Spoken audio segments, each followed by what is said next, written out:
people haven't seen yet. This is what's called a spectrogram.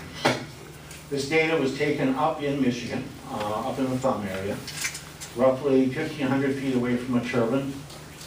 And what we're looking at is a colored chart where this yellow area is the infrasound region, but the yellow doesn't mean infrasound, the yellow is the sound level. So colors map to sound level.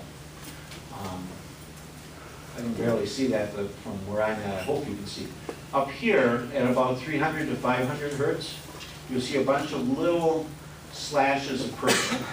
And that is the blade swish, once a second. Swish, swish. Each one of them leave a trace on this chart that looks like a little, like a parentheses or so. In the infrasonic range, down here, what we're looking at is pulsations that are happening as rapidly as 10 milliseconds, and they exceed 90 dB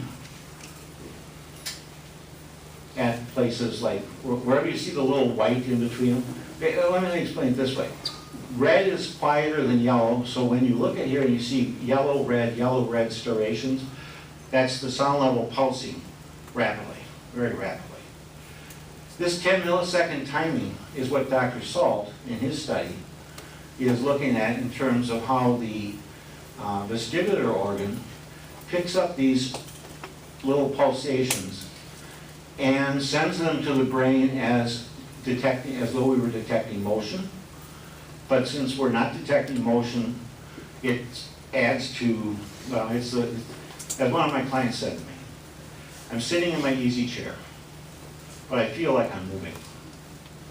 The brain basically picks up these pulses and translates them into stimulation of that little organ of Corti that I was pointing out.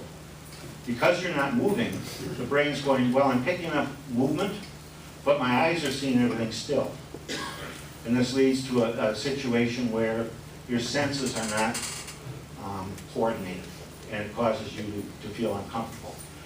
Some people that are very sensitive to it can actually become nauseated and feel like they're in a car moving. This problem right here is not dissimilar to what causes car sickness. We think of it as motion sickness in a car with children. But children's hearing acuity is much more sensitive than an adult, and they're much more sensitive to these low frequency sounds. And in one particular case, one of the German automobile manufacturers had a situation where anyone who sat in the back seat of the car became nauseous. And they hired all the consultants to come in and no one could identify it, but using the technique that was used to produce this graph, they were able to see that the pulsations for the left ear and the right ear were out of phase. And by correcting the exhaust system to get them in phase, the problem of nausea in the back seat went away. So again, infrasound can cause adverse health effects, and it doesn't matter where it comes from. Next slide. Dr. Salt's paper refers to it this way. Wind turbines produce infrasound. It's picked up by the auditory system, processed by the nerves, and it results in a whole assortment of different symptoms. But this method, or this is no longer hearsay, this is no longer extrapolating wishful thinking.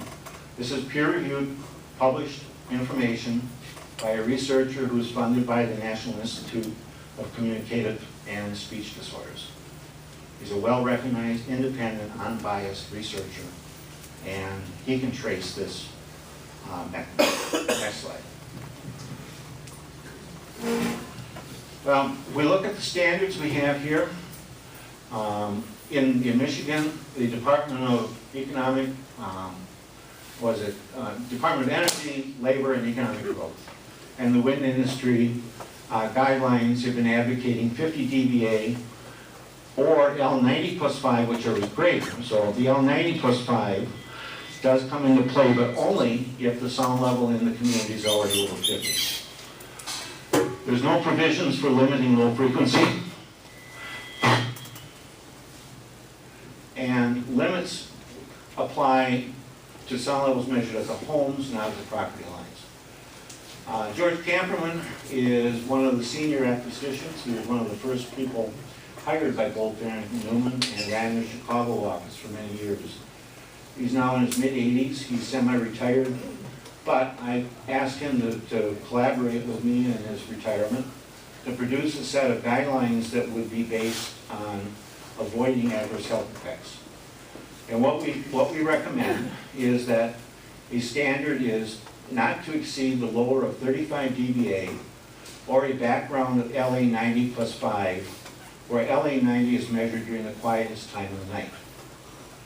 Now, I want to take, well, let me go through this and I'll come back. Also, where the operating average C-weighted level is not to exceed the lower of 50, or the level set by subtracting the LC from the LA plus 20.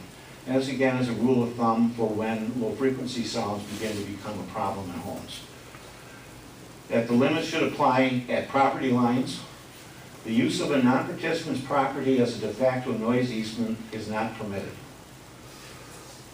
If a person is not participating, then this noise should be limited at the property line. There's no reason for them to be made unwilling participants in an easement, just because of the standard says so. If you work on a home-based standard, you're probably going to get a lawsuit. Now, let's go back up to this L90 measured at the quietest time of the night. One of the slides we saw earlier was a similar test being done here. Now, L90 is supposed to represent the sound level at the home. What I saw in that test was a test setup at the intersection of two busy roads.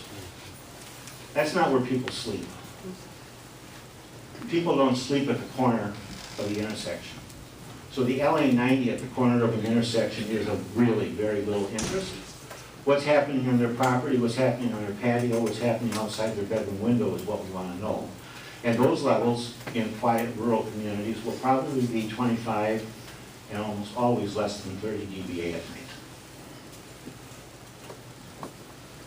Next slide.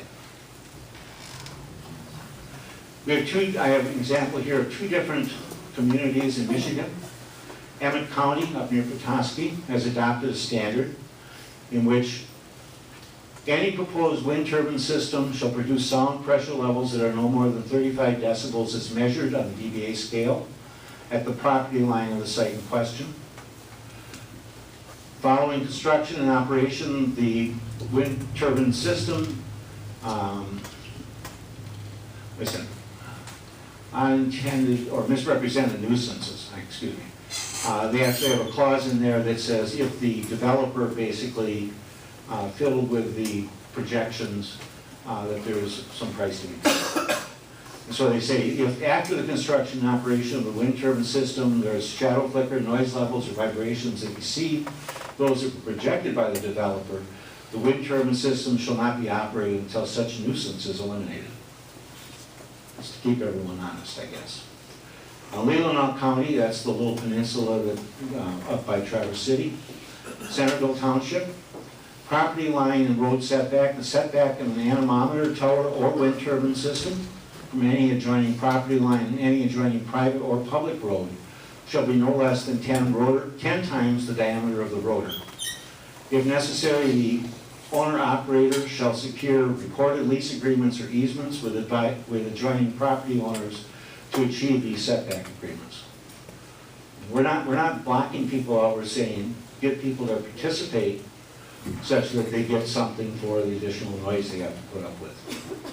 For wind speeds from cut-in and to rated power, the A-scale equivalent noise level due to the wind energy system at the property lying closest and locations within 1 mile of the wind energy system shall not exceed the greater of 35 dBA or L90 plus 5 during the daytime and L90 plus 3 at nighttime. And if there are tones or repetitive sounds such as blade swish, in the event the audible sound due to wind turbine operation exhibits tonality, contains a pure tone or repetitive impulsive noise, the audible noise standard should be reduced by additional 5 decibels. And I believe that's it. Is there another slide? That's it, end of the presentation. So